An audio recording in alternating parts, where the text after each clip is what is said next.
Round of 16 এর match Brazil বনাম Norway. এই ম্যাচকে ঘিরে অলরেডি ভক্তদের মনের মধ্যে দুশ্চিন্তা, প্যালপিটেশন, ভয় অনেক কিছুই কাজ করা শুরু করে দিয়েছে। আবার কেউ কেউ মনে করছেন জাপান যেই ধরনের ফুটবলটা খেলেছে, বাস পার্কিং করেছে, ওই রকম ফুটবলের এগেনস্টে ব্রাজিল যখন জয় পেয়েছে, তখন নরওয়ের ওপেন ফুটবলের এগেনস্টে জয় পাওয়াটা সেলেসাউদের জন্য খুব বেশি একটা কষ্টসাধ্য হবে না।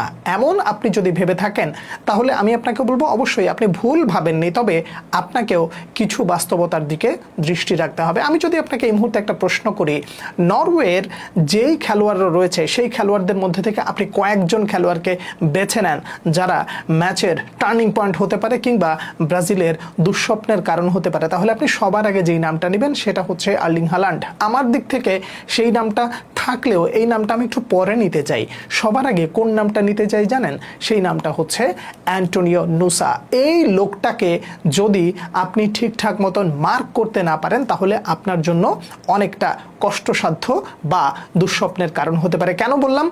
আপনি যেমন আপনার দলের একজন ভিনিসিয়াস জুনিয়রকে নিয়ে খুব বেশি গর্ব করেন এবং লেফট সাইডটাকে আপনি সব থেকে বেশি অক্ষত মনে করেন এবং এই জায়গাটা নিয়ে আপনি অনেক বেশি প্রাউড ফিল করেন, ঠিক এরকমও একজন খেলোয়াড় আছে, নামে খুব বেশি একটা আলোচনায় নেই কিংবা তাকে নিয়ে খুব বেশি বিশ্ব ফুটবলে আলোচনা হবে না, কিন্তু কাজে এমন কিছু দেখান যেটা সত্যিকার অর্থে প্রতিপক্ষের ঘুম হারাম করে দেয়। আমার কাছে ব্যক্তিগতভাবে যদি প্রশ্ন করা হয় তাহলে সবার আগে আমি একটা জিনিস বলে দিতে চাই, তা হলো অ্যান্টোনিও নুসাকে যদি ঠিকঠাক মতন মার্ক করতে না পারে, আটকাইতে না পারে এবং তাকে যদি ভালোভাবে পাহারা দিতে না পারে তাহলে ব্রাজিলের জন্য অনেক কষ্টসাধ্য হয়ে যেতে পারবে। আবার এই লোকটাকে দেখাশোনা করার জন্য শুধুমাত্র আপনি দানিলোকে দিয়েও হবে না, এই দানিলোর সাথে অবশ্যই নিচে নেমে খেলতে হবে ব্রুনো গিমারাইসকে। যদি একজনকে ছেড়ে দেন, ওই অ্যান্টোনিও নুসাকে যদি আটকানোর জন্য শুধুমাত্র দানিলো আসে, তাহলে বিশ্বাস করেন ওর কাপড় চোপড় ঠিক রাখবে বলে আমি ব্যক্তিগতভাবে মনে করি না। যেমন স্পিড, তেমন কার্লার, তেমন ফিনিশিং এবং একই সাথে যেভাবে ক্রসগুলো করে সেই ক্রসের অ্যাগেনস্টে আপনাকে যদি ঠিকঠাক পাহারা দিতে বলা হয় এবং সেই জায়গা থেকে মনোযোগ যদি আপনি সরান তাহলে আপনার জন্য বিপদ হতে পারে। দেখুন, লেফট বলেন এবং রাইট বলেন, নরওয়ের এই দুটো জায়গা শুধুমাত্র বল ক্রস দেওয়ার ক্ষেত্রে তারা অনেক বেশি এক্সপার্ট এবং মিডফিল্ডে যখন আরও দুটো নাম থাকে, একটা হচ্ছে মার্টিন ওডেগার্ড আর একটা হচ্ছে প্যাট্রিক ভার্গ, এই দুইজন খেলোয়াড় যখন বল নিয়ে সামনের দিকে আগান তখন ফরওয়ার্ডদের যে কাজটা অনেকটাই সহজ হয়ে যায়। তার কারণ আপনি যখন দেখবেন আপনার ডিবক্সের মধ্যে আর্লিং হালান্ডের মতন একজন ফিনিশার রয়েছেন, যেমন উঁচু, বল উপর দিয়ে দিলেও যেমন সুবিধা, আর যদি গ্রাউন্ডেডও দেন তাও তার ফিনিশিংয়ে কোনো রকম দুর্বলতা নেই বললেই চলে। তো এই ধরনের খেলোয়াড় যখন দলে থাকে তখন কাজটা খুব সহজ হয়ে যায়।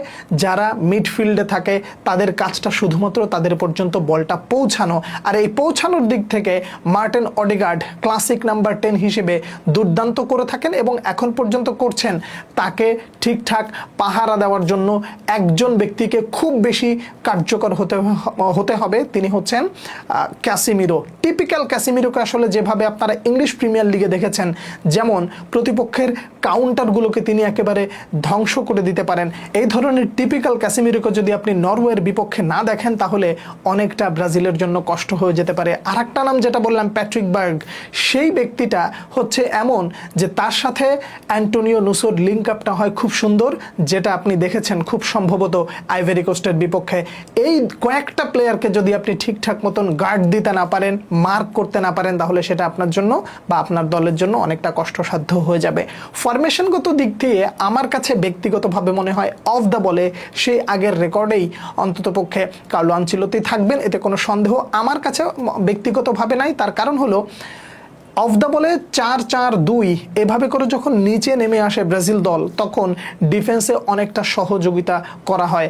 আনচেলত্তির সেই একটা কথা নিশ্চয়ই আপনারা এখনও মনে রেখেছেন কিংবা আপনারা ভুলে যাবেন না নিশ্চয়ই, তিনি একটা ব্যাপারে খুব বেশি বিশ্বাসী, সেটা হলো যে তোমার গোল দিতে দেরি হতে পারে, কোনো অসুবিধা নাই, তুমি প্রথম হাফে গোল দিতে না পারো অসুবিধা নাই, সেকেন্ড হাফের যে কোনো একটা সময় তুমি গোল দিতে পারো তাতেও কোনো অসুবিধা নাই, কিন্তু তোমার ডিফেন্সটাকে শতভাগ নিশ্চিত করতে হবে যে আমি কোনোভাবে গোল কনসিড করব না। এই একটা জায়গা যদি ঠিক রাখতে হয় তাহলে নরওয়ের বিপক্ষে ডিফেন্ডারদেরকে অনেক বেশি পরীক্ষা দিতে হবে।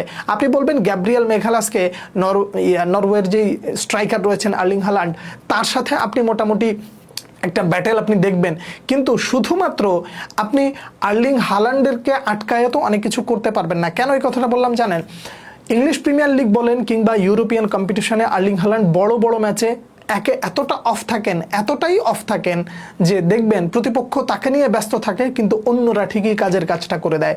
আর সেই অন্যরা যদি হয়ে যায় মার্টিন অডেগার্ড, সেই অন্যরা যদি হয়ে যায় আলেকজান্ডার সার্লথ, সেই অন্যরা যদি হয়ে যায় অ্যান্টোনিও নুসো কিংবা প্যাট্রিক বার্গ, তখন আপনার জন্য অনেকটাই কষ্টসাধ্য হয়ে যাবে। এখানে ব্যক্তি পারফরমেন্সের চেয়ে অবশ্যই দলের জয়টা অনেক বেশি।